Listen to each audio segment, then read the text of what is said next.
I had intended on making this yesterday. Um, I've mentioned before I'm a frequent viewer of the Thom Hartmann show because I think his positions are better, or at least more in line with mine than a lot of these other supposed liberal commentators on TV.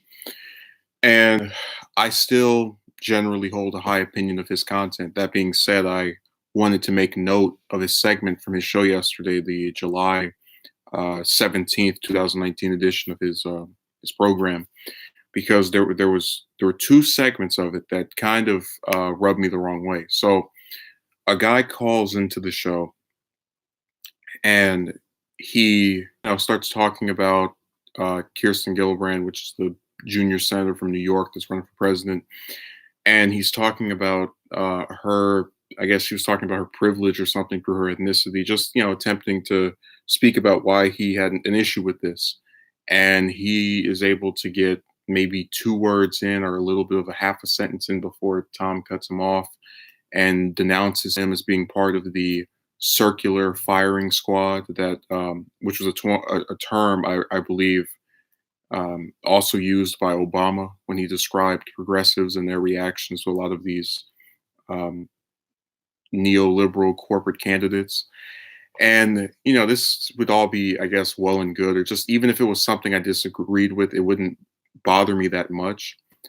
Um, the problem is there's a segment that came about an hour later in the program where, and I'm going to play these back to back, another commentator, a person who I guess leans presumably as a Trump supporter, defends the "go back to where you came from" comment by Trump and says, "Oh, well, they've shown themselves to hate America and da da da da da."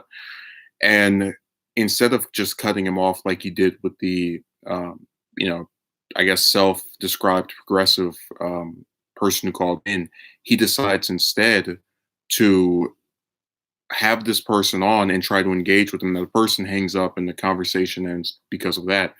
But you got to ask yourself, you would rather talk to a troll than talk to someone who might actually have a policy critique of a candidate for president. So I'm going to play the clips, and you'll hear back from me after that. All of these.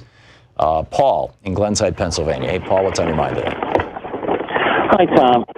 At the Netroots conference in Philadelphia, Kristen Gillibrand, senator, who's running for president, told her story about white privilege. And I just wanted to comment on that and also get your response. To me, she's a perfect example of a neoliberal who's trying to have I'll call it like a sister. Yeah, I'm going to cut you off right here, Paul. As I've said many, many times, and I'm going to continue saying, and, I should have locked this so I could have made a note of Paul's number to block him in the future. We're not doing the circular firing squad here. If you want to praise somebody, like Elizabeth Warren this morning just took down the guy who wants to be the Secretary of Defense. He was a lobbyist for Raytheon. He's getting $1 million bonus for Raytheon. He hasn't worked there in 2 years because he's been working as Secretary of the Army. Now he's going to be Secretary of Defense. And Raytheon's going to pay him another $1 million. And she was like, will you recuse yourself from decisions at the Department of Defense that have to do with Raytheon? He said, no. And she said, she just took him apart. So if you wanted to call and say something nice about that, for example, fine. You're welcome on my air. But if you want to trash any of the candidates for president, any of them, I'm going to cut you off. Art in Chicago. Hey, Art, what's up? Hi, it's not any more racist asking someone to go back to where they came from when they make it very clear they hate America. They claim American people are all racist. That's just like telling. Yeah, Art, you're lying. Art, you are just lying. You're flat out lying. None of these people have said they hate America. None of them. Name one. No, Art. I get it that you listen to Fox News all the time and you think that shouting over people is the way to do it. But it's not. It's really not. And I'm willing to have a conversation with you, but I'm not going to try and shout over you. Please name one time that any Democratic member of Congress has said that they hate America. Name one time. Oh, he hung up. Okay. Art, you're a coward.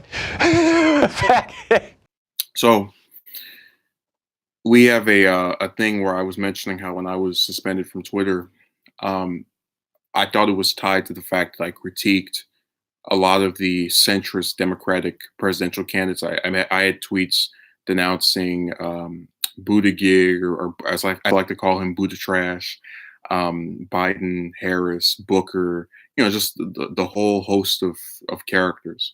And I really didn't see it as a coincidence that my account was gotten rid of literally the second night of the first Democratic debate, where I had put out a bunch of tweets talking about the different members and whatnot of that delegation.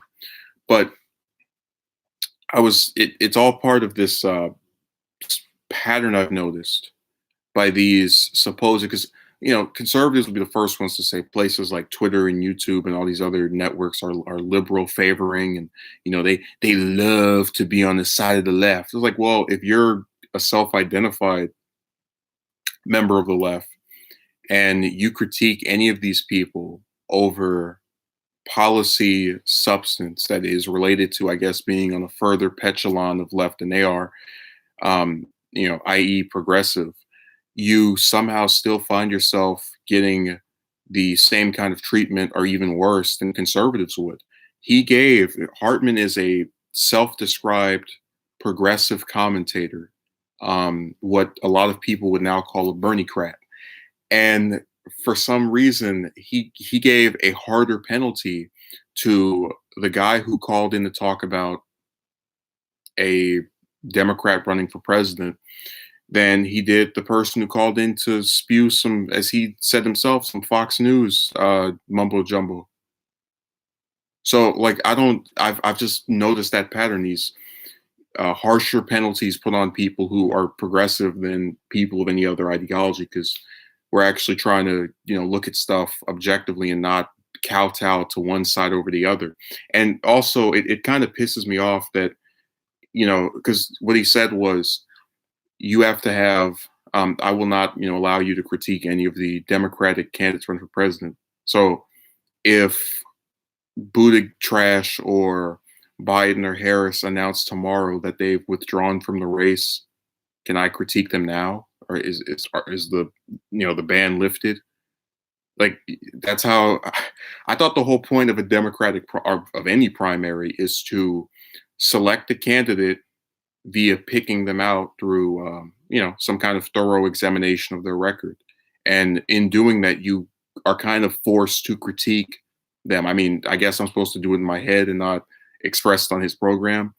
And I love the immunity that they're given. Oh yeah, you can criticize any politician you want, but if they announce they're running for president, shh, be very, very quiet.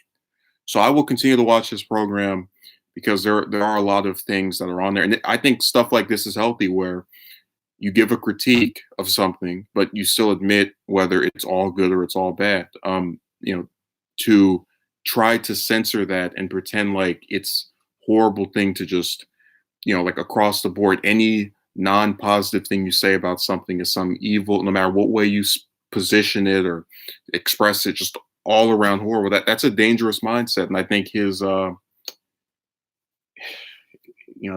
kind of thinking is not something I want to be involved with. But thank you.